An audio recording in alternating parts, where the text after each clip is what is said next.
75 ವರ್ಷ ಆಯಿತು ಭಾರತಕ್ಕೆ ಸ್ವಾತಂತ್ರ್ಯ ಬಂದು.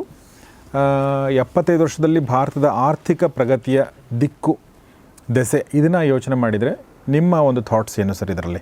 ನನಗನ್ನಿಸುತ್ತೆ ಇವರೆಲ್ಲ ಒಂದು ಕಡೆಗಣಿಸಿರುವುದಂದರೆ ನಮ್ಮ ದೇಶದ ಉದ್ಯಮಿಗಳ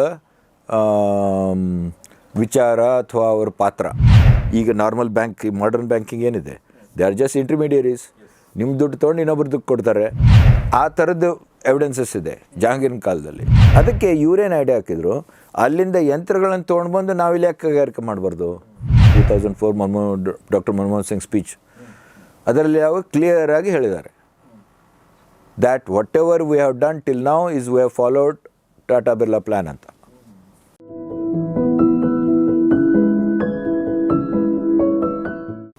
ಸರ್, ಕೊನೆಯ ಪ್ರಶ್ನೆ ಕೇಳ್ತೀನಿ, ಸಂಕ್ಷಿಪ್ತವಾಗಿ ಉತ್ತರ ಕೊಡಿ. ಒಂದು ಲಾಸ್ಟ್ ಪ್ರಶ್ನೆ, ಬಿಕಾಸ್ ಟೈಮ್ ತುಂಬ ನೀವು ತೊಗೊಂಡಿದ್ದೀನಿ ನಿಮ್ಮದು.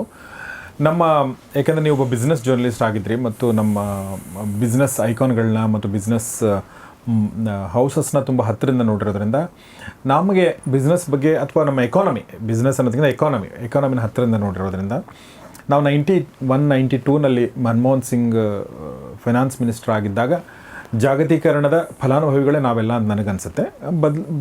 ಬದಲಾಯಿತು. ಬಟ್ 75 ವರ್ಷ ಆಯಿತು ಭಾರತಕ್ಕೆ ಸ್ವಾತಂತ್ರ್ಯ ಬಂದು. 75 ವರ್ಷದಲ್ಲಿ ಭಾರತದ ಆರ್ಥಿಕ ಪ್ರಗತಿಯ ದಿಕ್ಕು ದೆಸೆ ಇದನ್ನು ಯೋಚನೆ ಮಾಡಿದರೆ ನಿಮ್ಮ ಒಂದು ಥಾಟ್ಸ್ ಏನು ಸರ್ ಇದರಲ್ಲಿ? ನಮ್ಮ ಪಂಚವಾರ್ಷಿಕ ಯೋಜನೆಗಳು, ಈಗ ಪಂಚವಾರ್ಷಿಕ ಯೋಜನೆಗಳಿಲ್ಲ, ಸೊ ಈಗ ಬೇರೆ ಥರದ್ದಿದೆ. So what are your thoughts on that sir? ಇದ್ರ ಬಗ್ಗೆ ಅನೇಕರು ಅನೇಕ ರೀತಿಯಿಂದ ವಿಶ್ಲೇಷಣೆಯನ್ನು ಮಾಡಿದ್ದಾರೆ. ಪೊಲಿಟಿಕಲ್ ಜಸ್ಟಿಫಿಕೇಷನ್ ಫಾರ್ ಇಕನಾಮಿಕ್ ಇದು ಪ್ಲ್ಯಾನಿಂಗ್ ಆ್ಯಂಡ್ ಇಕನಾಮಿಕ್ ಥಾಟ್, ಇದು ಸೋಷಲಿಸ್ಟ್ ಆಗಿತ್ತು ಪೀರಿಯಡ್ ಆಗಿತ್ತು, ಇದು ಮಾರ್ಕೆಟ್ ಎಕಾನಮಿ ಪೀರಿಯಡ್ ಆಗಿದೆ ಈಗ, ಈ ಥರ ಎಲ್ಲ ಕೆಲವರು ವಿಶ್ಲೇಷಣೆ ಮಾಡಿದ್ದಾರೆ ಅನೇಕರು. ಸೊ ನನಗನ್ನಿಸುತ್ತೆ ಇವರೆಲ್ಲ ಒಂದು ಕಡೆಗಣಿಸಿರುವುದಂದರೆ ನಮ್ಮ ದೇಶದ ಉದ್ಯಮಿಗಳ ವಿಚಾರ ಅಥವಾ ಅವ್ರ ಪಾತ್ರ. ನಮ್ಮ ದೇಶದ ದೊಡ್ಡ ದೊಡ್ಡ ಉದ್ಯಮಿಗಳೆಲ್ಲ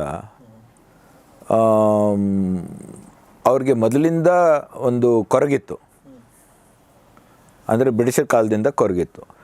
ಏನಂದರೆ ನಾವು ಏನು ಮಾಡಬೇಕಂತೀವಿ, ನಮ್ಮಲ್ಲಿ ಏನು ಕೇಪಬಿಲಿಟಿ ಇದೆ, ಅದರ ವಿಕಾಸಕ್ಕೆ ಬ್ರಿಟಿಷರು ಅನುಮತಿ ಕೊಡ್ತಾಯಿಲ್ಲ ಅಂತ. ಸೊ ನಾಟ್ ಜಸ್ಟ್ ಇಲ್ಲಿಯ ಕಾರ್ಮಿಕರು, ಬಡವರು ಅಥವಾ ಬುದ್ಧಿಜೀವಿಗಳು ಅಥವಾ ರೈತರು ಅಷ್ಟೇ ಅಲ್ಲ, ಉದ್ಯಮಿಗಳಿಗೂ ಈ ಥರದ ಕಂಡೀಷನ್ ಆಗಿತ್ತು. ಯಾಕಂದರೆ ಬ್ರಿಟಿಷರು ಏನು ಅಲೋ ಮಾಡ್ತಾರೆ ಅದನ್ನ ನಷ್ಟ ಮಾಡ್ಬೋದು. ಹೌದು. ಫಾರ್ ಎಕ್ಸಾಂಪಲ್, ಇಂಟರ್ನ್ಯಾಷನಲ್ ಟ್ರೇಡ್ ನಮ್ಮಲ್ಲಿ ಸಾಕಷ್ಟಿತ್ತು ಬ್ರಿಟಿಷ್ ಬರೋಕ್ಕಿಂತ ಮೊದಲು. ಅಷ್ಟೇ ಅಲ್ಲ, ಅದನ್ನು ಫೈನಾನ್ಸ್ ಮಾಡೋರು ನಮ್ಮಂಥ ದೊಡ್ಡ ದೊಡ್ಡ ಸಾಹುಕಾರರು ನಮ್ಮಲ್ಲಿದ್ದರು. ಕೆಲವರು ನೆಟ್ವರ್ಕ್ ಮಲಾಯದಿಂದ ಏಡನ್ವರೆಗೆ, ಅಂದರೆ ಆಲ್ಮೋಸ್ಟ್ ಆಫ್ರಿಕಾದ ಈಜಿಪ್ತಿನವರೆಗೆ ಅವ್ರದ್ದು ನೆಟ್ವರ್ಕ್ ಇತ್ತು, trade network and trade financing network. ಈಗೇನು ನಾವು ಡ್ರಾಫ್ಟ್ ಅಂತೀವಿ, ಯಾಕಂದರೆ ನೀವು ಒಂದು ರೀಜನ್ನಿಂದ ಫಾರ್ಗೆಟ್ ಕಂಟ್ರಿ, ಒಂದು ರೀಜನ್ನಿಂದ ಇನ್ನೊಂದು ರೀಜನ್ಗೆ ಟ್ರೇಡ್ ಮಾಡಬೇಕಂದ್ರೆ ನೀವು ದುಡ್ಡು ತೊಗೊಂಡೋಗಲ್ಲ, ನಡುವೆಲ್ಲ ದೋಚ್ಕೋತಾರೆ. So if you want safety, then you should have a system where you go and buy something and you just give him a cheety saying I owe you so much. Okay. ಆ ಚೀಟಿನ ಅವನು ಬೇರೆ ಒಬ್ಬ ಒಂದು ಕಡೆ ಹೋಗಿ ಈ ಚೀಟಿ ತೋರಿಸಿದರೆ ಅವ್ನಿಗೆ ಅದಕ್ಕೆ ಈಕ್ವಲೆಂಟ್ ಹಣ ಸಿಗುತ್ತೆ. ಆ್ಯಂಡ್ ಅದನ್ನು ನೀವು ಇನ್ನೊಬ್ಬರ ಮೂಲಕ ಕಳಿಸಿರ್ತೀರಿ, ನೀವೇ ಹೋಗಲ್ಲ, ನೀವು ಹೋಗಲ್ಲ, ನೀವು ತೊಗೊಂಡೋಗೋಕ್ಕಾಗಲ್ಲ. So there is another channel to send the financial part of it, part of the deal, and there is one channel through which you take your goods. ಈ ಕಂಪ್ಲೀಟ್ ಸರ್ಕ್ಯೂಟ್ ಕಂಪ್ಲೀಟ್ ಆಗೋದಕ್ಕೆ. Okay, that part where the finance is transferred from one part to the other, trade financing ಅಂತೀವಿ ನಾವು. So this is what the old banking system was. ಅಂದರೆ bank ಅಂದರೆ ನಾವು ತಿಳ್ಕೊತೀವಿ ಏನು ಹಣ ಇಡೋದು ಬಡ್ಡಿ ಅಂತ. That is different. ಯಾರ್ದು ಕಡೆಯಿಂದ ಹಣ ತೊಗೊಂಡು ಬಡ್ಡಿ ಕೊಡೋದು, ಆಮೇಲೆ ಆ ಹಣವನ್ನು ಬೇರೆ ಉದ್ಯೋಗದಲ್ಲಿ ತೊಡಗಿಸೋದು. This is a very ancient thing also. ಇದೇನು ಮಾಡರ್ನ್ ಅಲ್ಲ. ಇನ್ಫ್ಯಾಕ್ಟ್ ಎಷ್ಟೋ ಶಾಸನಗಳಲ್ಲಿ ಈ ಗುಡಿಗಳಲ್ಲಿ ಬರೆದ ಶಾಸನಗಳಲ್ಲಿ ಬಂದಿದೆ. ಒಬ್ಬನು ಶ್ರೀಮಂತ ಇದಕ್ಕಿಷ್ಟು ದುಡ್ಡಿಟ್ಟಿದ್ದಾನೆ, ಆ ದುಡ್ಡಿನಿಂದ ಬಂದ ಬಡ್ಡಿಯಲ್ಲಿ ಈ ಟೆಂಪಲ್ದೆಲ್ಲ ಮ್ಯಾನೇಜ್ಮೆಂಟ್ ನಡೆಯುತ್ತೆ ಅಂಥೇಳಿ ಅವನು ಶಾಸನ ಬರೆದು ಕೊಟ್ಟಿದ್ದಾನೆ. ಆದಮೇಲೆ 13 ಶತಮಾನದ ಶಾಸನಗಳಲ್ಲಿದೆ. ಅಂದರೆ ಆವಾಗಲೇ ಬಡ್ಡಿ ವ್ಯವಸ್ಥೆ ಬಂದಿತ್ತು ಅಂತ ಅದರ ಅರ್ಥ. ಓಕೆ, ಸೊ ಇಂಥ ಅನೇಕ ಇತಿಹಾಸದಲ್ಲಿ ಉದಾಹರಣೆಗಳಿವೆ. ಸೊ ಅದು ಬಡ್ಡಿ ವ್ಯವಹಾರ, ಅದು ಬೇರೆ. ಬಡ್ಡಿ ವ್ಯವಹಾರ ಅಂದರೆ ತಮ್ಮದೇ ಆಗಲಿ ಅಥವಾ ಉಳಿದವ್ರದ್ದು ಹಣ ತೊಗೊಂಡು ಅದನ್ನು ಬೇರೆ ಕಡೆ ಪ್ರೊಡಕ್ಟಿವ್ಲಿ ಯೂಸ್ ಮಾಡಿ ನಿಮಗೆ ಎಷ್ಟು ಬಡ್ಡಿ ಕೊಡ್ತಾರೋ ಅದಕ್ಕಿಂತ ಹೆಚ್ಚಿಗೆ ಅವ್ರಿಗೆ ಲಾಭ ಬರುತ್ತೆ. Okay, so this is basis of lending and taking deposits. This is one type of banking in a sense. Money lending ಅಂತಲೂ ಅಂತೀವಿ. ಮನಿ ಲೆಂಡಿಂಗ್ ಅಂದರೆ ಸುಮ್ಮನೆ ಒಬ್ಬ ಸಾಹುಕಾರನ ಕಡೆ ದುಡ್ಡಿದೆ, ಅವನು ರೈತನಿಗೋ ಯಾರಿಗೋ ಕೊಡ್ತಾನೆ, ಇನ್ನೊಬ್ಬ ವ್ಯಾಪಾರಿಗೆ ಕೊಡ್ತಾನೆ ಅಂತ ತಿಳ್ಕೊಳ್ಳಿ. ಬಟ್ ಬೇರೆಯವ್ರದ್ದು ಹಣ ತೊಗೊಂಡು ಇನ್ನೊಬ್ಬರಿಗೆ ಚಾನಲ್ ಮಾಡುವಂಥ ಇಂಟರ್ಮೀಡಿಯೇಷನ್ನು ಈಗ ನಾರ್ಮಲ್ ಬ್ಯಾಂಕ್, ಮಾಡರ್ನ್ ಬ್ಯಾಂಕಿಂಗ್ ಏನಿದೆ, ದೇ ಆರ್ ಜಸ್ಟ್ ಇಂಟರ್ಮೀಡಿಯರೀಸ್. ನಿಮ್ಮ ದುಡ್ಡು ತೊಗೊಂಡು ಇನ್ನೊಬ್ರದ್ದು ಕೊಡ್ತಾರೆ. ನಿಮಗೆ 6% ಕೊಟ್ಟರೆ ಅವರಿಂದ 10% ಬಡ್ಡಿ ತೊಗೋತಾರೆ. ಆ 4% ಡಿಫ್ರೆನ್ಸ್ನಲ್ಲಿ ಅವ್ರದ್ದು ಬ್ಯಾಂಕು ನಡೆಯುತ್ತೆ, ಅವ್ರಿಗೆ ಪ್ರಾಫಿಟ್ ಆಗುತ್ತೆ. ಓಕೆ, ಇದಕ್ಕೆ ಬ್ಯಾಂಕಿಂಗ್ನಲ್ಲಿ ಒಂದು ಟರ್ಮ್ ಇದೆ, ಇದಕ್ಕೆ ಸ್ಪ್ರೆಡ್ ಅಂತಾರೆ, ಇಂಟ್ರೆಸ್ಟ್ ರೇಟ್ ಸ್ಪ್ರೆಡ್ ಅಂತಾರೆ. ಓಕೆ, ಸೊ ಇದು ಒಂಥರದ್ದು. ಬಟ್ ನಿಮ್ಮದು ನೆಟ್ವರ್ಕ್ ಇದ್ದರೆ, ನಿಮ್ಮ ರೆಪ್ರೆಸೆಂಟೇಟಿವ್ಸ್ ಬೇರೆ ಬೇರೆ ಕಡೆ ಇದ್ದರೆ, and you have some other way of transferring the money from this location to another location, you have that is a parallel network. ಒಂದು ನೆಟ್ವರ್ಕ್ ಆಫ್ ಗೂಡ್ಸ್, ಕಮಾಡಿಟೀಸ್. ನೀವು ಕತ್ತೇನೋ ಕುದುರೆನೋ ಅಥವಾ ಎತ್ತಿನ ಗಾಡಿನೋ ತೊಗೊಂಡೋಗಿ ಬರ್ತೀರಿ ಸಾಮಾನು. ಓಕೆ, ಇನ್ನೊಂದು ಚಾನಲಿಂದ ನಿಮ್ಮ ದುಡ್ಡು ಇಲ್ಲಿಂದ ಅಲ್ಲಿಗೆ ಹೋಗುತ್ತೆ. So that is another financial network. This is a transport, logistics. ಇವೆರಡು ಹೊಂದಾಣಿಕೆ ಆದಾಗ ಟ್ರೇಡ್ ಆಗುತ್ತೆ. ಇಲ್ಲಾಂದರೆ ನೀವೇ ದುಡ್ಡು ತೊಗೊಂಡು ಹೋಗ್ಬೇಕು, ನಡು ಏನಾದರೂ ಸದ ಬಡಿದ್ರೆ ನಿಮ್ಮ ದುಡ್ಡು ಹೋಗುತ್ತೆ, ನಿಮ್ಮ ಸರಕು ಸಾಮಾನು ಹೋಗುತ್ತೆ. ಓಕೆ, ಅದ್ರ ಸೇಫ್ಟಿ ಸಲುವಾಗಿ ಇವೆಲ್ಲ ಇವಾಲ್ವ್ ಆದವು. ಸೊ ಇಂಥದ್ದು ಅವರು ಡೆವಲಪ್ ಮಾಡಿದರು. ಮೊಘಲ್ ಟೈಮ್ಸ್ನಲ್ಲಿ ಎಕ್ಸ್ಟೆನ್ಸಿವ್ ಈ ಥರದ್ದಿತ್ತು. And which there is even in Jahangir's time there is evidence that this kind of system, ಈಗ ನಾವು ಡ್ರಾಫ್ಟ್ ಅಂತೀವಿ, ಓಕೆ, ಅಥವಾ LC ಅಂತೀವಿ ಬ್ಯಾಂಕಿಂಗ್ನಲ್ಲಿ, ಟ್ರೇಡ್ನಲ್ಲಿ ಲೆಟರ್ ಆಫ್ ಕ್ರೆಡಿಟ್ ಅನ್ನೋದಕ್ಕೆ LC ಅಂತಾರೆ. ಸೊ ಅದೇ ಥರ ಆ ಥರದ್ದು ಎವಿಡೆನ್ಸಸ್ ಇದೆ ಜಹಾಂಗೀರ್ನ ಕಾಲದಲ್ಲಿ, ಆವಾಗಿನ ಕಾಲದ 10 ಲಕ್ಷ ನಗದಿನಷ್ಟು. And which was apparently much more than anything that bank of England could do at that time. Okay, so ಈ ಥರದ್ದೆಲ್ಲ ವ್ಯಾಪಾರಿಗಳು, ಶ್ರೀಮಂತರು ಎಲ್ಲರೂ ಇದ್ದರು. ಆಮೇಲೆ ಬ್ರಿಟಿಷರು ಬಂದ ಮೇಲೆ ಅವ್ರು ಎಷ್ಟೇ ದೋಚ್ಕೊಂಡು ಹೋದ್ರೂ ಇಂಥವ್ರು ಇನ್ನೂ ಉಳಿದಿದ್ರು. So they said that we can also compete with them. ನಮ್ಮ ಹತ್ರ ಏನಿಲ್ಲ, ನಮ್ಮ ಹತ್ರ ರಾಜ್ಯ ಇಲ್ಲ, ಶಾಸನ ಯಂತ್ರ ಇಲ್ಲ, ನಮ್ಮ ಕೈಲಿಲ್ಲ, ಅದು ಬ್ರಿಟಿಷರ ಕೈಗೆ ಹೋಗಿದೆ. That is one part. Second thing ಅಂದರೆ ಅವರಲ್ಲಿ ಯಂತ್ರ ವಿಜ್ಞಾನ ಬೆಳೆದಿದೆ, ಇಂಡಸ್ಟ್ರಿಯಲ್ ರೆವಲ್ಯೂಷನ್ ಆಗಿದೆ, ನಮ್ಮಲ್ಲಿ ಆಗಲಿಲ್ಲ. ಅದಕ್ಕೆ ಇವರೇನು ಐಡಿಯಾ ಹಾಕಿದ್ರು, ಅಲ್ಲಿಂದ ಯಂತ್ರಗಳನ್ನು ತೊಗೊಂಡ್ಬಂದು ನಾವಿಲ್ಲಿ ಯಾಕೆ ಕೈಗಾರಿಕೆ ಮಾಡಬಾರ್ದು. ಸೊ ಗಿಮ್ಶೆಡ್ಜಿ ಮಾಡಿದ್ದೆಲ್ಲ ಈ ಥರದ್ದು. They said if you do not have machinery, we are not developed machinery, let's go and buy machinery. Let's go and buy engineers to come and run the machinery. But we can have a textile mill here. Why should they be in only Lancashire or Manchester? Yes. So ಈ ಥರ ಇಲ್ಲಿ textile meals, jute meals ಎಲ್ಲ ಶುರು ಆಯಿತು. Jute ಮಿಲ್ಸ್ನಲ್ಲಿ first ಮಾಡಿದವನು Birla, Ghanshyam Das Birla in Calcutta. And Jamshedji started one of the earliest mills, textile mills. So ಈ ಥರ ಅದು ಬೆಳ್ಕೊತ ಹೋಯ್ತು. ಅಂದರೆ Indian industrialist also became ready. And then they wanted to have international trade. But international ಟ್ರೇಡಿಗೆ ಏನು ಬೇಕು? ಶಿಪ್ಪಿಂಗ್ ಬೇಕು. ನಮ್ಮಲ್ಲಿ ದೇಶದಲ್ಲಿ ದೊಡ್ಡ ದೊಡ್ಡ ಶಿಪ್ ಬಿಲ್ಡರ್ಸ್ ಇದ್ದರು. In fact initially East India company used to buy ships from these ship builders in the coast of Gujarat. Okay, ಅಷ್ಟು and very good ships they used to build. But so when Indians thought of starting a shipping company and trading with Europe and others, British did not allow it. 1907ರಿಂದ 1910ರವರೆಗೆ ಸುಮಾರು 3 ಜನ try ಮಾಡಿದರು. ಟಾಟಾನು try ಮಾಡಿದರು, ಒಬ್ಬರು ಬೆಂಗಾಲಿ ಒಬ್ಬರು gentleman try ಮಾಡಿದರು, ಈ ಸೌತ್ನಲ್ಲಿ ಚಿದಂಬರಂ ಪಿಳ್ಳೆ ಅಂತ ಒಬ್ಬರು ಟ್ರೈ ಮಾಡಿದರು. 3 ಜನ ಶಿಪ್ಪಿಂಗ್ ಕಂಪನಿ ಶುರು ಮಾಡಿದರು. British made sure that they become ದಿವಾಳಿ ಆಗೋ ಥರ ಮಾಡಿದರು. ಓಕೆ, ಸೊ ಈ ಥರ there was a unrest among industrialist we are being treated unfairly, we are not allowed to compete even. They were not against competition. They said we are ready to compete with foreign these British, but we are not being given even that based on our own capital. ನಾವೇನು ನಿಮಗೆ ದುಡ್ಡು ಕೇಳೋಕತ್ತಿಲ್ಲ, ನಮ್ಮ ಹತ್ರ ದುಡ್ಡಿದೆ. So ಈ ಥರದ್ದೆಲ್ಲ ಇದ್ದಾಗ ಅವರು ಇಂಥ ಉದ್ಯಮಿಗಳು ಪೂರ್ತಿಯಾಗಿ ನಮ್ಮದೇನು ಸ್ವಾತಂತ್ರ್ಯ ಚಳವಳಿಗೆ ಏನು ಒಂದು ಕಾಂಗ್ರೆಸ್ ಅಂತ ಒಂದು ಮೂಮೆಂಟ್ ಶುರುವಾಗಿತ್ತು, ಅದರಲ್ಲಿ ಪೂರ್ತಿಯಾಗಿ ಅವರು ಭಾಗವಹಿಸಿದರು. ಮುಂದಾಗಿನೂ ಭಾಗವಹಿಸಿದರು, ಹಿಂದೆಯಿಂದನೂ ಭಾಗವಹಿಸಿದರು. Because they thought this is a good way to put forward our grievances and eventually take this state apparatus in our hands. Okay ಸ್ವಾತಂತ್ರ್ಯ ಬಂದ ಮೇಲೆ ನನ್ನ ಮಾತು ಕೇಳೇ ಅವರು ಕೆಲಸ ಮಾಡಬೇಕಾಗತ್ತೆ. ಅಂದರೆ ಈ ಯಂತ್ರಣ ಇದೆ, ರಾಜ್ಯ ಯಂತ್ರಣ ಇವರೆಲ್ಲ ಮಾಡಿದ್ದಾರೆ, ಇದು ಚೆನ್ನಾಗಿದೆ, ಅದಕ್ಕೆ ಅವ್ರ ವಿರೋಧ ಇರಲಿಲ್ಲ. ಬಟ್ ಇದು ಅವ್ರ ಕೈಯಲ್ಲಿದೆ, ನಮ್ಮ ಕೈಯಲ್ಲಿರಬೇಕು ಅಂತ ಒಂದು ರೀತಿ. ಓಕೆ, ಸೊ ಅದ್ರ ಜೊತೆ ಹೀಗಾಗಿ ಅವರು ಮುಂದೆ ವೈಸ್ರಾಯ್ ಜೊತೆನೂ ಕೂತ್ಕೊಳ್ತಿದ್ರು, ಈ ಕಡೆ ಈ ಸ್ವಾತಂತ್ರ್ಯ ಸಂಗ್ರಾಮದಲ್ಲಿ ಭಾಗವಹಿಸೋ ಮುಂದಾಳುಗಳ ಜೊತೆನೂ ಇರ್ತಿದ್ರು. ಅವ್ರಿಗೆ ಫೈನಾನ್ಸು ಮಾಡ್ತಿದ್ರು, ಅವ್ರ ಜೊತೆ ಡಿಸ್ಕಷನ್ ಮಾಡ್ತಿದ್ರು ಯಾವ ಥರ ಬೇಡಿಕೆಗಳು ನಾವು ಇಡಬೇಕು ಅಂತೇಳಿ. Okay, there is evidence that round table ಕಾನ್ಫರೆನ್ಸ್ಗಿಂತ ಮೊದಲು GD Birla actually took a room next to Mahatma Gandhi in London to tell him what he should say next day in the conference. What kind of demands he should put, monetary demands he should put in front of the British. Okay. ಈ ಥರ. So these are all documented now, well studied thing about the interaction between business and politics in India. ಇದ್ರದ್ದು ಕೊನೆಗೆ ಏನಾಯ್ತಂದರೆ by about 1940 basically India was producing everything that India needed. Okay, almost the imports from Britain had come to zero already by 39-40. Even banking, insurance ಇವೆಲ್ಲ ಮೊದಲು ಬ್ರಿಟಿಷರ ಕೈಯಾಗಿದ್ದು already majority had come to Indian owned banks and Indian owned insurance companies. So ಆವಾಗ ಇದು ಪೂರ್ಣ ಸ್ವರಾಜ್ಯ, ನಮಗೆ independence ಬೇಕು, ಇದೆಲ್ಲ ಇನ್ನೂ ಹೆಚ್ಚಿಗೆ ಆಯಿತು. ಓಕೆ, ಸೊ ಇವರೆಲ್ಲ ಏನು ಮಾಡಿದ್ರು ಅಂದರೆ 1944-45ನಲ್ಲಿ ಸುಮಾರು 8 ಇಂಥ ಉದ್ದಿಮೆದಾರರು ಕೂಡ್ಕೊಂಡು ನಾವೊಂದು ಹೆಂಗಾದರೂ ವರ್ಲ್ಡ್ ವಾರ್ ಮುಗಿಯೋಕ್ಕೆ ಬಂದಿದೆ, ವರ್ಲ್ಡ್ ವಾರ್ ಆದಮೇಲೆ ನಮಗೆ ಸಿಗುತ್ತೆ ಸ್ವಾತಂತ್ರ್ಯ, ಆವಾಗ ಭಾರತದ ಆರ್ಥಿಕ ವ್ಯವಸ್ಥೆ ಹೇಗಿರಬೇಕು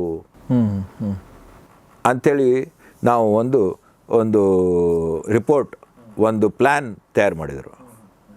ಅದರದ್ದು ಮೂಲ ಲೇಖಕರಂದರೆ JRD ಟಾಟಾ, GD ಬಿರ್ಲಾ, ಪುರುಷೋತ್ತಮ್ ದಾಸ್ ಠಾಕೂರ್ ದಾಸ್, ಇವರೆಲ್ಲ ಮುಂಬೈನವರು, AD ಶ್ರಾಫ್, ಅರ್ಧಶೀರ್ ದಲಾಲ್, ಆಮೇಲೆ ಅಹಮದಾಬಾದಿಂದ ಕಸ್ತೂರ್ಬಾಯ್ ಲಾಲ್ ಭಾಯ್, ದಿಲ್ಲಿಯಿಂದ ಲಾಲಾ ಶ್ರೀರಾಮ್, ಇವರೆಲ್ಲ ಒಂದು 7-8 ಜನ ಕೂತ್ಕೊಂಡು ಭಾಳ ಮತ್ತು ಸ್ಟ್ಯಾಟಿಸ್ಟಿಕ್ಸ್ ಎಲ್ಲ ಕಲೆಕ್ಟ್ ಮಾಡಿ, ಡೇಟಾ ಕಲೆಕ್ಟ್ ಮಾಡಿ ಒಂದು 2 ಪುಸ್ತಕಗಳನ್ನು ಬರೆದರು.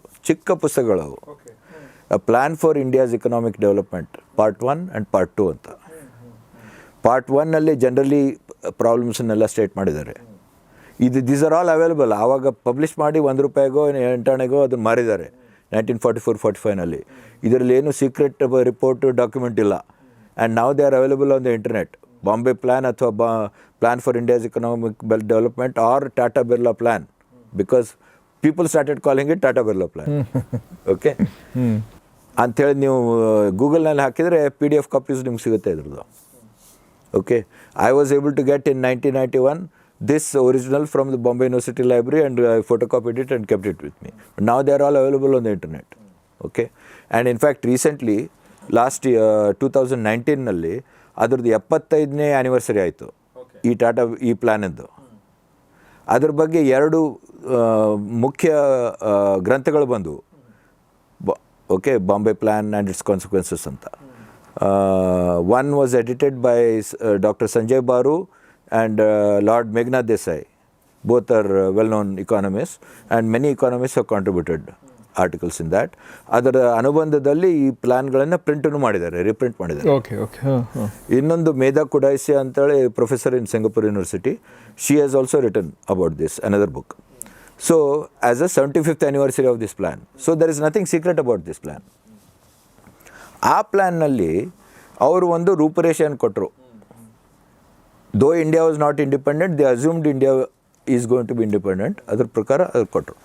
ಅದರಲ್ಲಿ ಈ ಪರಿಸ್ಥಿತಿಯಲ್ಲಿ ನಮ್ಮ ಆರ್ಥಿಕ ವ್ಯವಸ್ಥೆ ಹೇಗಿರಬೇಕು, ನಾವು ನಮ್ಮದು ಸೇವಿಂಗ್ಸ್ ಎಲ್ಲಿಂದ ಜನ್ರೇಟ್ ಮಾಡಬೇಕು ಇನ್ವೆಸ್ಟ್ಮೆಂಟ್ಗೆ, ನಮ್ಮ ಬ್ಯಾಂಕಿಂಗ್ ಸಿಸ್ಟಮ್ ಹೆಂಗಿರಬೇಕು, ನಮ್ಮದು ಅಗ್ರಿಕಲ್ಚರ್ ಸಿಸ್ಟಮ್ ಹೆಂಗಿರಬೇಕು, ನಮ್ಮ ಎಜುಕೇಷನ್ ಇನ್ಸ್ಟಿಟ್ಯೂಷನ್ಸು ರಿಸರ್ಚ್ ಇನ್ಸ್ಟಿಟ್ಯೂಷನ್ಸ್ ಹೆಂಗಿರಬೇಕು, ನಾವು ಫಾರಿನ್ ಕ್ಯಾಪಿಟಲ್ ಬಗ್ಗೆ ಯಾವ ರೀತಿ ಅದನ್ನು ಅಲೌ ಮಾಡಬೇಕೋ ಮಾಡಬಾರ್ದು ಅಂಥೇಳಿ ಮಾಡಬಾರ್ದು ಅಂತ ಬರೆದ್ರು.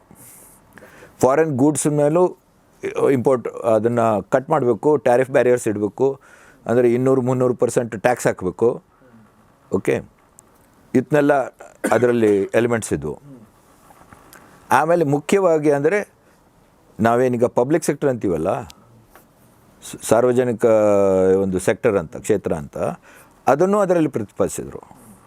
ಯಾವ್ಯಾವ ಮುಖ್ಯ ಮೂಲ ಇಂಡಸ್ಟ್ರಿಗಳೆಲ್ಲ ಪಬ್ಲಿಕ್ ಸೆಕ್ಟರ್ನಲ್ಲಿರಬೇಕು ಅಂತಂದರು. ಆಮೇಲೆ ಇದಕ್ಕೆ ರಿಸೋರ್ಸ್ ಅಲೋಕೇಶನ್ ಹೇಗೆ ಆಗಬೇಕು, ಯಾವುದರಲ್ಲಿ ಬಂಡವಾಳ ಹಾಕಬೇಕು, ಎಲ್ಲ ಹಾಕಬಾರ್ದು, ಇದನ್ನೆಲ್ಲ ಡೇಟಾ ಬೇಸ್ಡ್ ಮಾಡಬೇಕು. ಅದಕ್ಕೆ ಒಂದು ಪ್ಲ್ಯಾನಿಂಗ್ ಆಗಬೇಕು ಅಂತ, ಸೆಂಟ್ರಲೈಸ್ ಪ್ಲ್ಯಾನಿಂಗ್ ಬೇಕು ಅಂದರು. ಯಾಕಂದರೆ ಲಿಮಿಟೆಡ್ ರಿಸೋರ್ಸ್ ಇದೆ. ನಾವು ಸುಮ್ಮನೆ ಯಾರು ಬೇಕಾದವ್ರು ಯಾವ್ದು ಬೇಕಾದ ಫ್ಯಾಕ್ಟ್ರಿ ಹಾಕಿದರೆ, ಕೈಗಾರಿಕೆ ಹಾಕಿದರೆ ಅದು ಆಗೋಲ್ಲ. ಸೇಮ್ ರಿಸೋರ್ಸ್ ಪೂಲ್, ಸೇವಿಂಗ್ಸ್ ಪೂಲ್ನಿಂದ ಇದೆಲ್ಲ ಆಗಬೇಕು, ಅಥವಾ ಟ್ಯಾಕ್ಸ್ ಪೂಲ್ನಿಂದ ಆಗಬೇಕು. ಅದಕ್ಕೆ centrally we should plan this ಅಂದರು. ಅಂದರೆ ಪ್ಲ್ಯಾನಿಂಗ್ ಕಮಿಷನ್ ಬೇಕು ಅಂತ. ಓಕೆ, ಆಮೇಲೆ ಯಾರು ಇದನ್ನು ಮಾಡ್ಬೋದು, ಯಾರು ಮಾಡೋಕ್ಕಿಲ್ಲ, ಕಂಟ್ರೋಲ್ ಇರಬೇಕು. ಅದಕ್ಕೆ ಲೈಸೆನ್ಸಿಂಗ್ ಮಾಡಬೇಕು ಅಂದರು. ಓಕೆ ಓಕೆ ಓಕೆ, ಯಾರಿಗೆ ಎಷ್ಟು ಲೈಸೆನ್ಸ್ ಕೊಟ್ಟಿರ್ತೀವಿ, ಪರ್ಮಿಟ್ ಕೊಟ್ಟಿರ್ತೀವಿ, ಅಷ್ಟೇ ಆ ಉದ್ಯೋಗದಲ್ಲಿ ಅವರು ಹಾಕ್ಬೋದು ಅಂತಂದರು. ಓಕೆ, ಸೊ ಇದನ್ನೇ ಮುಂದೆ ಎಷ್ಟೋ ಜನ ನೆಹರುವಿಯನ್ ಸೋಷಲಿಸಮ್ ಅಂತಾರೆ. ಆ್ಯಂಡ್ ಇದಕ್ಕೆ ಸೋಷಲಿಸ್ಟ್ ಪೀರಿಯಡ್ ಅಂತಾರೆ, 47 to 91. ಓಕೆ, ಆಫ್ಟರ್ ದ್ಯಾಟ್ ಕೆಲವರು ಲಿಬರೇಟ್ ಆಯಿತು ಅಂತಾರೆ, ಕೆಲವರು ಅಂತಾರೆ ಇಲ್ಲಪ್ಪ ಇದು ಒಂಥರ ಅಧಪತನ ಆಯಿತು, ನಾವು ಸೋಷಲಿಸಮ್ನಲ್ಲಿದ್ವಿ, ಈಗ ನಮ್ಗೆ ಕ್ಯಾಪಿಟಲಿಸಮ್ ಬಂದಿದೆ ಅಂತಾರೆ. ಸೊ ನನಗೆ ಸ್ವಲ್ಪ ನಗು ಬರುತ್ತೆ ಇದನ್ನೆಲ್ಲ ಕೇಳಿದರೆ. ಯಾಕಂದರೆ ಇಂಥ ಪ್ಲ್ಯಾನದ ಆಥರ್ಸೇ JRD ಟಾಟಾ, GD ಬಿರ್ಲನ್ ಅಂತವರು. ಅಂದರೆ either we call them also socialist or we have to change the definition of socialism. ಆಯಿತಾ, ನಾವು ಸೋಷಿಯಲಿಸಮ್ ಅಂತ ಏನು ಅಂದ್ಕೊಂಡಿದ್ದೆ, ಆ್ಯಕ್ಚುಲಿ ಕ್ಯಾಪಿಟಲಿಸಮ್. ಅದು capitalism, a form of capitalism where this whole plan is made so that, ಈಗ ನೋಡಿ ಅದ್ರ AIIMS ಎಲ್ಲ ಬೇರೆ ಬೇರೆ ಇದೆ. ನಮ್ಮ ನಮಗೆ ಗ್ರೋತ್ ರೇಟ್ ಹೀಗಾಗಬೇಕು, ಆಗಬೇಕು, ಪಾವರ್ಟಿ ಎಲಿವೇಷನ್ ಆಗಬೇಕು, ಇದೆಲ್ಲ of course all those games are there. But basically ಇದರಿಂದ ಏನಾಯಿತು, ನಮ್ಮ ಭಾರತೀಯ ಉದ್ದಿಮೆದಾರರು ಸ್ಟ್ರಾಂಗ್ ಆದರು. ಯಾಕಂದರೆ ಫಾರಿನ್ ಕಾಂಪಿಟೇಷನ್ ಅವ್ರು ಕಟ್ ಮಾಡಿದರು. ಒಂದು ಎರಡನೇ ಪ್ರೊಟೆಕ್ಟೆಡ್ ಮಾರ್ಕೆಟ್ ಅಂತೀವಲ್ಲ, ಅದಾಯಿತು. ಇನ್ನೊಂದು, ಥ್ರೂ ದಿಸ್ ಲೈಸೆನ್ಸಿಂಗ್ ಸಿಸ್ಟಮ್ ಕೇಳೋಕೆ ಏನು ಅನಿಸುತ್ತೆ, ಓ ಈ ದೊಡ್ಡ ದೊಡ್ಡ ಉದ್ಯಮಿದಾರರ ಮೇಲೆ ಸರ್ಕಾರದ ಇದಿದೆ, ಹಿಡ್ತಾ ಇದೆ, ಆದ್ದರಿಂದ ಇವ್ರನ್ನ ಕಂಟ್ರೋಲ್ ಮಾಡ್ತಾ ಇದ್ದಾರೆ. It is not pro capitalist, it is against capitalism ಅಂತ ಕೆಲವರು ತಿಳ್ಕೊತಾರೆ. ಬಟ್ ಆ್ಯಕ್ಚುಲಿ ಏನಾಯ್ತಂದರೆ, ನೀವು ಸ್ಟ್ಯಾಟಿಸ್ಟಿಕ್ಸ್ ನೋಡಿದರೆ ಬೈ 1982-83 ಎಷ್ಟು ಲೈಸೆನ್ಸಸ್ ಕೊಟ್ಟಿದ್ರು, ಯಾರಿಗೆ ಆ ಲೈಸೆನ್ಸಸ್ ಹೋಗಿತ್ತು ಅಂತ ನೋಡಿದರೆ 50% of those licenses had come to the top 2 groups. ಓಕೆ, ಓಕೆ. So that means the licensing system actually led to further growth of monopolies. Not any control over them. Of course, you restricted certain things. But the result was further growth of monopolies. Already we see in 1944 itself that there were some groups which had achieved monopoly status, in the sense that related to other companies. Only Tatas, Birlas, Dalmia Giants, ಈ 3 ಜನದ assets 1944ನಲ್ಲಿ ನೋಡಿದರೆ they are 10 times more than all the major British companies in India at that time. Before independence in 1944. So already they had achieved that from 1914 to 1944. 14ನಲ್ಲಿ ಬ್ರಿಟಿಷರದು ಪ್ರಬಲ್ಯ ಇತ್ತು. From 1914 to 1944 already Indian capital was in the commanding position in all sectors, manufacturing and banking, insurance, etc. And in the imports had been reduced almost to zero. Essential goods were all being produced here, chemicals, sugar, textiles, ಏನೇನು consumer goods, ಅದೆಲ್ಲ ಇಲ್ಲಿ ಮಾಡ್ತಾ ಇದ್ರು.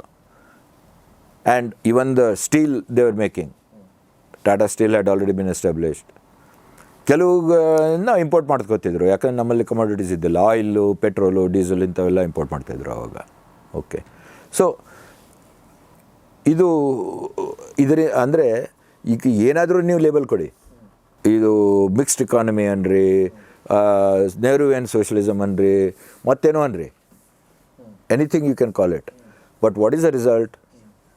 Result is Indian businessmen use this whole system to become stronger and they achieved certain level. ಅಲ್ಲಿವರೆಗೆ ಅವ್ರಿಗೆ protection ಬೇಕಾಗಿತ್ತು, protection ಸಿಕ್ತು.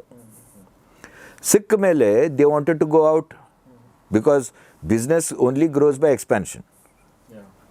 Okay, so if you want to go out and expand in to other countries, acquire assets there, ಅಲ್ಲಿ ಫ್ಯಾಕ್ಟ್ರಿಗಳನ್ನು ತೊಗೊಂಡ್ರೆ, ಅಲ್ಲಿ assets ತೊಗೊಂಡೆ, ಅಲ್ಲಿ ಇನ್ವೆಸ್ಟ್ ಮಾಡಬೇಕಂದ್ರೆ ಅವ್ರು ಕೇಳ್ತಾರೆ, ನಿಮ್ಮ ದೇಶನೂ ಓಪನ್ ಮಾಡಿ sir, it is not a one way traffic. If you want to be part of the global system, then India should also open its markets naturally. So already in 80s ನಾವು Birlas had started buying and establishing factories in Indonesia and Thailand and all that. Okay. So by 1990, 88, 89, 90, it was clear that India has to open up. Okay. 91 ಏನು crisis ಆಯ್ತಲ್ಲ, it was a balance of payments crisis. We didn't have enough dollars to submit or pay back for our imports. ಆವಾಗ we had to go to IMF. So ಆ crisis situation use ಮಾಡಿಕೊಂಡು ಅದು in fact 88 ಅದು full plan was ready. ಆ crisis ಕೂಡ ಅದು manufactured ಅಲ್ಲ, it was a real crisis. ಅದು ಯಾಕೆ ಆ ಪೊಸಿಷನ್ಗೆ ಬಂದ್ವಿ ಆ ಮತ್ತು ಬೇರೆ, ಅದಕ್ಕೆ ಬೇರೆ ಹಿಸ್ಟ್ರಿ ಇದೆ. ಬಟ್ ಬೇಸಿಕಲಿ ನಾವು we didn't have enough foreign exchange resources. So ಇದಕ್ಕೆ ಏನೇನು ಮಾಡಬೇಕು? One way was to go to IMF and borrow money and make sure that we can pay. Which is what Pakistan has been doing 23 times. From 1944 to now. Every time they are in a crisis, they go to IMF, borrow that dollars, use that to fund that imports and whatever loan servicing they have to do. Iವ್ರು ಏನು ಮಾಡಿದ್ರು, we'll go to IMF, but along with that we'll make these reforms so that we don't have to go to IMF later anta. Okay. We'll start getting integrated into the global economy, global trade, imports and exports, all that. We'll have enough earnings that we don't have to go to IMF. IMF is basically an institution which helps you when you're in this kind of a crisis, balance of payments crisis ಅಂತ ಹೇಳ್ತಾರೆ. ಅದಕ್ಕೆ ಅವರು ಕೆಲವು ಬಾರಿ ಏನಂತಾರೆ, ಈ ಪರಿಸ್ಥಿತಿ ನೀವು ಯಾಕೆ ಬಂದ್ರಪ್ಪ? ಈಗ ಯಾರಾದರೂ ನಿಮ್ಗೆ ದುಡ್ಡಿನ ಅವಶ್ಯಕತೆ ಬಿತ್ತು ಅಂತ ತಿಳ್ಕೊಳ್ರಿ, ಆ್ಯಂಡ್ ನೀವು ಯಾರಾದರೂ ಹತ್ರ ನಮ್ಗೆ ಸಾಲ ಕೊಡಿ ಅಂತ ಕೇಳಕ್ಕೆ ಹೋದರೆ ಕೆಲವರು ಸುಮ್ಮನೆ ಕೊಡ್ತಾರೆ, ಇಷ್ಟಿಷ್ಟು ಬಡ್ಡಿ ದರದಲ್ಲಿ ಕೊಡ್ತಾರೆ. ಎಸ್ಪೆಷಲಿ ನಿಮ್ಮ ರಿಲೇಟಿವ್ಸ್ ಕಡೆ ಹೋದರೆ ಕೊಡ್ಬೋದು, ಕೊಡೋಕ್ಕೆ ನಮ್ಮೆಲ್ಲ 10 ನಿಮಗೆ ಶಬ್ದ ಹೇಳ್ತಾರೆ. ಈ ಪರಿಸ್ಥಿತಿಗೆ ಯಾಕೆ ಬಂದು, ನಿನಗೆ ಬುದ್ಧಿ ಇರಲಿಲ್ಲ, ಹೀಗೆ ಮಾಡಿದೆ, ಹಾಗೆ ಮಾಡಿದೆ, ಆಮದನಿ ಟಣ್ಣ ಖರ್ಚ ರೂಪಾಯಿ, ಹೀಗೆಲ್ಲ ಹೀಗೆ ಮಾಡಬೇಡ, ಹಾಗೆ ಮಾಡಬೇಡ ಅಂತ. ಓಕೆ, ಸೊ ಆ ಥರ ಅವ್ರು ಕೆಲವು ಕಂಡೀಷನ್ಸ್ನೂ ಹಾಕ್ತಾರೆ. ಈ ಪರಿಸ್ಥಿತಿಗೆ ಯಾಕೆ ಬಂದರೆ, ಹೀಗೆ ಮಾಡಿರಿ, ಹಾಗೆ ಮಾಡಿ, ಅಂದರೆ ನಿಮಗೆ ಆಗೋಲ್ಲ, ಇಲ್ಲಿ ಸಬ್ಸಿಡಿ ಕೊಡ್ತಾಯಿದ್ದೀರಿ, ಅದನ್ನು ಕಟ್ ಮಾಡಿ, ನೀವು ನಿಮ್ಮ ಎಜುಕೇಷನ್ನಲ್ಲಿ ಫೀಸ್ ಹೆಚ್ಚಿಗೆ ಮಾಡಿ, ಬಸ್ನಲ್ಲಿ ದರ ಹೆಚ್ಚಿಗೆ ಮಾಡಿ, ಎಲೆಕ್ಟ್ರಿಸಿಟಿ ರೇಟ್ ಹೆಚ್ಚಿಗೆ ಮಾಡಿ, ಹಾಸ್ಪಿಟಲ್ ರೇಟ್ ಹೆಚ್ಚಿಗೆ ಮಾಡಿ, ಎಲ್ಲೆಲ್ಲ ಸಬ್ಸಿಡಿ ಕೊಡ್ತಾ ಇದ್ದಾರೆ, ಅದ್ರ ಸಲುವಾಗಿ ಹೀಗಾಗ್ತಾಯಿದ್ದೆ ಆಗಾಗ್ತದೆ.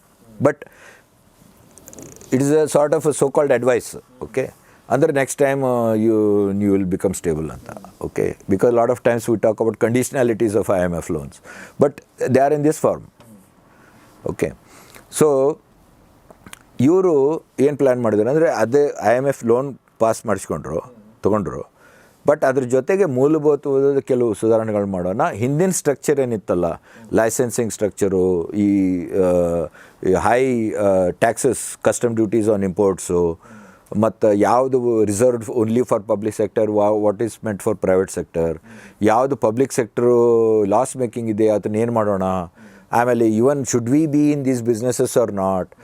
ಓಕೆ, ಅಂದರೆ public sector is it necessary, is government ownership necessary, ಇದ್ರ ಬಗ್ಗೆ ನಾವು ಮರು ವಿಚಾರ ಮಾಡೋಣ. ಇದೆಲ್ಲ ಯೂಸ್ ಮಾಡಿಕೊಂಡು ಅದಕ್ಕೆ ನಾವು ಲಿಬ್ರಲೈಸೇಷನ್ ಅಂತ ಇದೆಲ್ಲ ಅಂದ್ವಿ. ಅದು ಮನಮೋಹನ್ ಸಿಂಗ್ದ 92 ಬಜೆಟ್ ಸ್ಪೀಚ್ನಲ್ಲಿ ಅದರದ್ದೊಂದು ರೂಪುರೇಷೆ ಬಂತು. ಹೌದು. ಬಟ್ ಇಂಟ್ರೆಸ್ಟಿಂಗ್ಲಿ ಭಾಳ ಮಂದಿಗೆ ಇದು ಗೊತ್ತಿಲ್ಲ. ಇದೇ ಟಾಟಾ ಬಿರ್ಲಾ ಪ್ಲ್ಯಾನ್ನಲ್ಲಿ ಒಂದು ಸೆಕ್ಷನ್ ಇದೆ, ಸಣ್ಣದೊಂದು 4-5 ಸಾಲಿಂದು. I think it is section 45 of part 2. ಅದರಲ್ಲಿ ಹೇಳ್ತಾರೆ ಅವರು, in future at the appropriate time these public sector assets can be privatized ಅಂತ.